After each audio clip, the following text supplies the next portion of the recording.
Firman Tuhan Harian. Siklus kehidupan dan kematian orang-orang yang mengikuti Tuhan. Selanjutnya, mari kita membicarakan tentang siklus kehidupan dan kematian orang-orang yang mengikuti Tuhan. Ini menyangkut engkau semua, jadi perhatikanlah. Pertama, pikirkan dapat dibagi menjadi kategori apakah orang-orang yang mengikuti Tuhan.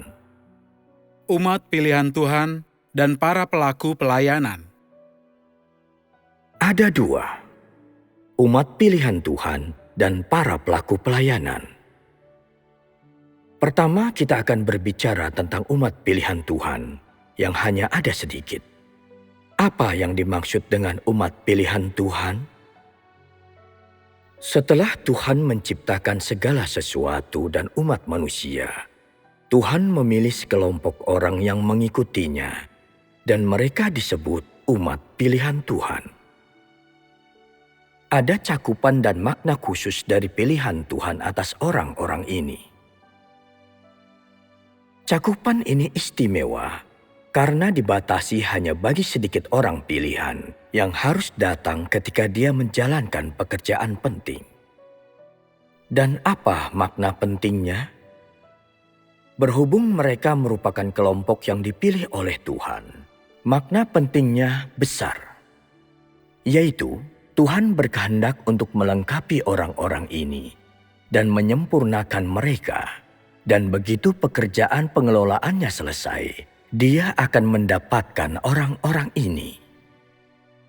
Bukankah ini makna yang sangat penting? Jadi, umat pilihan ini sangat penting bagi Tuhan, karena mereka adalah orang-orang yang ingin Tuhan dapatkan. Sedangkan para pelaku pelayanan, baiklah, mari kita awali dari takdir Tuhan. Dan terlebih dahulu, mari berbicara tentang asal-usul mereka. Arti harfiah dari pelaku pelayanan adalah orang yang melayani. Mereka yang melayani bersifat sementara. Mereka tidak melakukannya dalam jangka panjang atau selamanya, tetapi dipekerjakan atau direkrut untuk sementara waktu. Sebagian besar dari mereka dipilih dari orang-orang tidak percaya. Saat mereka datang ke dunia adalah ketika ditetapkan bahwa mereka akan mengambil peran sebagai pelaku pelayanan dalam pekerjaan Tuhan.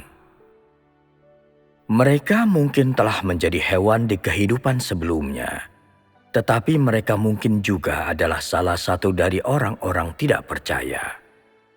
Demikianlah asal-usul para pelaku pelayanan. Mari kita kembali pada umat pilihan Tuhan.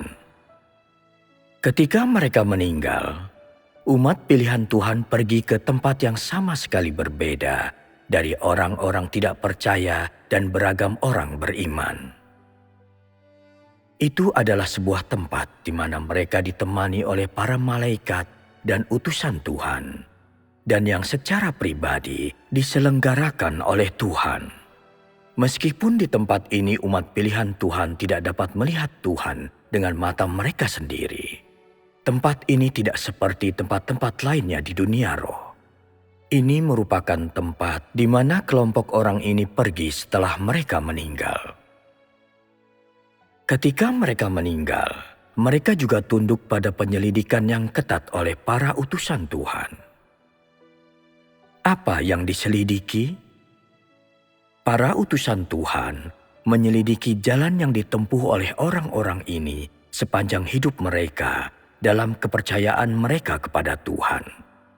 Apakah selama waktu itu mereka pernah menentang Tuhan atau mengutuknya?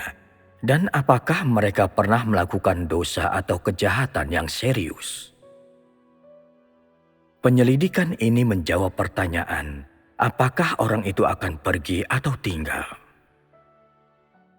Apa yang dimaksud dengan pergi? Apa yang dimaksud dengan tinggal? Pergi menunjukkan apakah berdasarkan perilaku mereka, mereka tetap berada di barisan umat pilihan Tuhan. Tinggal menunjukkan bahwa mereka dapat tetap berada di antara orang-orang yang dilengkapi oleh Tuhan selama akhir zaman. Bagi mereka yang tinggal, Tuhan memiliki pengaturan khusus. Selama masing-masing tahap pekerjaannya, Tuhan akan mengirimkan orang-orang semacam itu untuk bertindak sebagai rasul atau untuk melakukan pekerjaan menghidupkan kembali gereja-gereja atau menjaganya.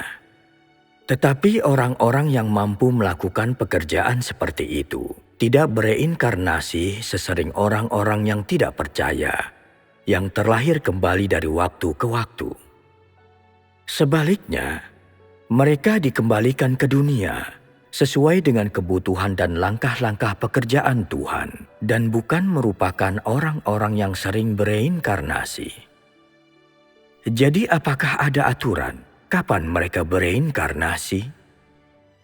Apakah mereka datang beberapa tahun sekali? Apakah mereka datang dengan frekuensi seperti itu? Tidak. Hal ini didasarkan pada pekerjaan Tuhan, pada langkah-langkah pekerjaannya dan kebutuhannya, serta tidak ada aturan-aturan. Satu-satunya aturan adalah bahwa ketika Tuhan melakukan tahap terakhir dari pekerjaannya selama akhir zaman, umat pilihan ini akan datang semuanya. Ketika mereka semua datang, ini akan menjadi yang terakhir kalinya mereka bereinkarnasi. Mengapa demikian?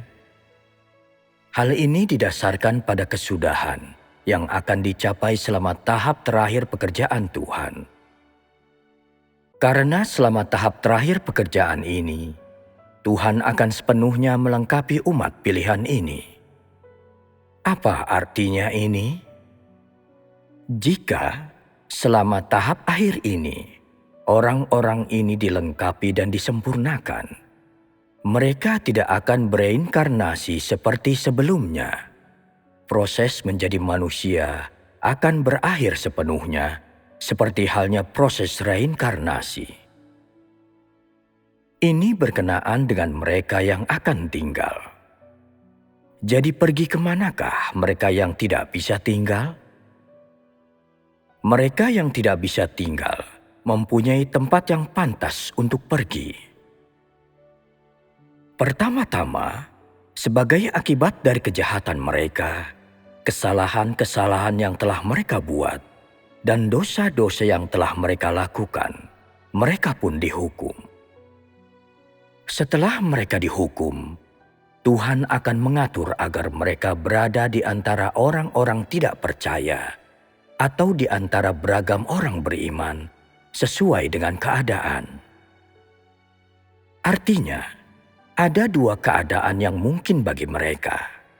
Salah satunya adalah setelah dihukum. Mereka mungkin hidup di antara orang-orang dari agama tertentu ketika mereka bereinkarnasi. Dan yang kedua adalah mereka menjadi orang tidak percaya. Jika mereka menjadi orang tidak percaya, mereka akan kehilangan semua kesempatan. Sedangkan jika mereka menjadi orang yang beriman, jika sebagai contohnya, mereka menjadi orang Kristen, mereka masih memiliki kesempatan untuk kembali di antara barisan umat pilihan Tuhan. Ada pertalian yang sangat rumit mengenai ini. Singkatnya, jika salah satu umat pilihan Tuhan melakukan sesuatu yang menyinggung Tuhan, mereka akan dihukum sama seperti yang lainnya. Ambillah Paulus sebagai contohnya, yang sebelumnya kita bicarakan. Paulus adalah contoh dari mereka yang dihukum. Apakah engkau semua mengerti apa yang sedang aku bicarakan? Apakah cakupan dari umat pilihan Tuhan itu pasti? Sebagian besar, ya. Sebagian besar pasti, tetapi sebagian kecilnya tidak. Mengapa demikian? Di sini, Aku telah merujuk pada alasan yang paling nyata, melakukan kejahatan. Ketika mereka melakukan kejahatan, Tuhan tidak menginginkan mereka. Dan ketika Tuhan tidak menginginkan mereka, Dia melemparkan mereka di antara berbagai ras dan tipe manusia, membuat mereka tanpa harapan dan membuat mereka sulit untuk kembali. Semua ini berkenaan dengan siklus kehidupan dan kematian umat pilihan Tuhan.